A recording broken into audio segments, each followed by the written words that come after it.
এরা বলে সবে বরাতে হালুয়া রুটি খাওয়া বেদাত। টিকটক মৌলবীরার যন্ত্রণায় কিন্তু সবে বরাত আজকে অতিষ্ঠ। কথা কোন ঠিক না বেঠিক? সবে বরাত এটা নিয়ে দ্রমজাল তৈরি হয়ে আছে। শুধুমাত্র হালিয়া রুটি গোশত রুটি খেয়ে সারা রাত কাটিয়ে দেবেন, সবে বরাত পালন হচ্ছে না। এই টিকটক মৌলবীরার কারণে ফেসবুক আহত, ইউটিউব নিহত, আর গুগল আছে আইসিইউর ভিতরে। এরা বলে সবে বরাতে হালুয়া রুটি খাওয়া বেদাত, সবে বরাতে রাত্রে ইবাদত করা বেদাত। নাউজুবিল্লাহ, জোরে কর না কেন? এই টিকটক মৌলবীরা যখন টুকটাক কথা গায়া মানুষের ঈমান ধ্বংস করে, এদেরকে ঠিকঠাক রাখতে গেলে তাহিরি মতো গরম বক্তা দরকার আছে। কথা কোন ঠিক কিনা? এই হাত তুলে বলো ঠিক কিনা বলো। ঈমানের দাম কি কম না বেশি? আরো জোরে কোন কম না বেশি? জীবন দিব কিন্তু ঈমান দিব না। কথা কোন ঠিক কিনা? আমার যুবক বলবান দুইটা হাত তুলে বলো রাজি আছো সবাই? সবে বরাত চলছে, চলবে। কথা বলেন ঠিক কিনা বলেন? মাজার জিয়ারত চলছে, চলবে। মিলাদ কিয়াম চলছে, চলবে। আমার নবীর শান চলছে, চলবে। ওলি আল্লাহ শান চলছে, চলবে। প্রয়োজনে জীবন দিব, কোন বাতিলের কাছে মাথা নত করব না, করব না, করব না। আমার যুবক ভাইরা, আমার মুরব্বী বাবারা, একদিন মরতে হবে। কথা বলেন ঠিক কিনা বেঠিক? মরে গেলে কি নামাজ পড়তে পারবেন? মরে গেলে কি রোজা রাখতে পারবেন? মরে গেলে কি হজ করতে পারবেন?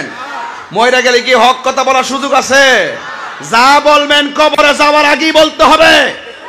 এই দুনিয়া থেকে সুদ খাইয়া, দুনিয়াতে থেকে ঘুষ খাইয়া, দুনিয়া থেকে নবীর বিরুদ্ধে কথা বইলা, দুনিয়াতে থেকে ওলি আল্লাহর বিরুদ্ধে কথা বইলা, দুনিয়াতে থেকে মা বাবার বিরুদ্ধে কথা বইলা, দুনিয়াতে থেকে হারাম খাইয়া, দুর্নীতি কইরা, মানুষ খুন কইরা কখনো কবরে যাইয়া জান্নাতের গালিচা পাওয়া যাবে না। হাত তুলে বলেন। তাহিরি মনে করে তাহিরির জীবন তুচ্ছ, সম্পদ তুচ্ছ, পদ পদবী তুচ্ছ, ব্যাংক বিলাস তুচ্ছ, সব ছেড়ে দিব। কিন্তু মোস্তফার বিরুদ্ধে কথা বললে আমরা তাকে ছাড়তে পারবো না, পারবো না, পারবো না। ঠিক কিনা বলেন? বেদাত বেদাত বেদাত বলে চালিয়ে দিতে চান, এটা বেদাত নয়। পালন যারা করছেন না, করবেন, অন্তত নফল কাজগুলো আর জোরে সোরে করবেন। শুধুমাত্র হালিয়া রুটি গোশত রুটি খেয়ে সারা রাত কাটিয়ে দেবেন, সবে বরাত পালন হচ্ছে না।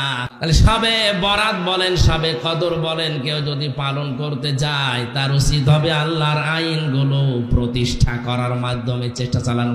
৯৬% মুসলমানের দেশে একটা আইনও বাস্তবায়ন নেই। সবে কদর সবে বরাত পালন করা নিয়ে আমরা হুড়োহুড়ি মারামারি করে শেষ করে দিচ্ছি। দিন কায়েম করো, এই বিষয়ে কোনো মত পার্থক্য করো না, কোনো ফতোয়াবাজি করো না। অথচ এইটাই যত রকমের ফতোয়াবাজি বাংলাদেশে হয়। দিন কায়েমের ব্যাপারে কোনো চিন্তা ভাবনা ওর নেই, নামাজ পড়ে যাচ্ছে একেবারে ৫ ওয়াক্তের জায়গায় ৮ ওয়াক্ত মিলে।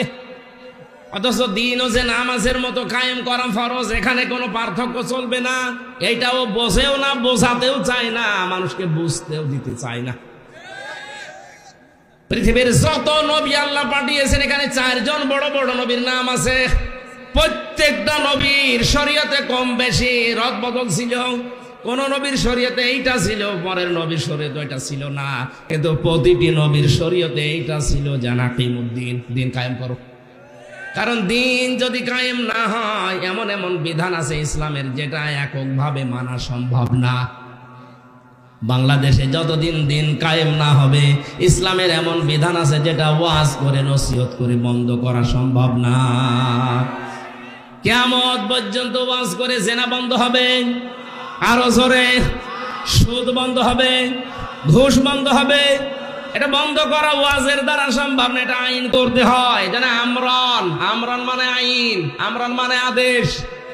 আমি আল্লাহ এরাতে গুরুত্বপূর্ণ কিছু আইন, আমার আদেশগুলো আমার নিজের সিদ্ধান্তে বাস্তবায়ন করে থাকি।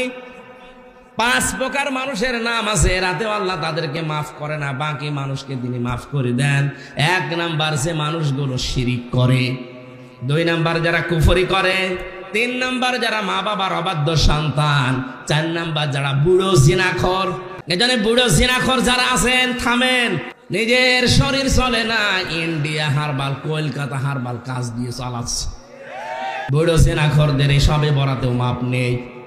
5 নাম্বার যে মানুষগুলো মা বাবার অবাধ্য সন্তান, জোরে বলেন নাউজুবিল্লাহ। আল্লাহ আমাদেরকে আয়াতগুলো আমাদের প্র্যাকটিক্যাল লাইফে মেনে নেওয়ার তৌফিক দিন, আমিন।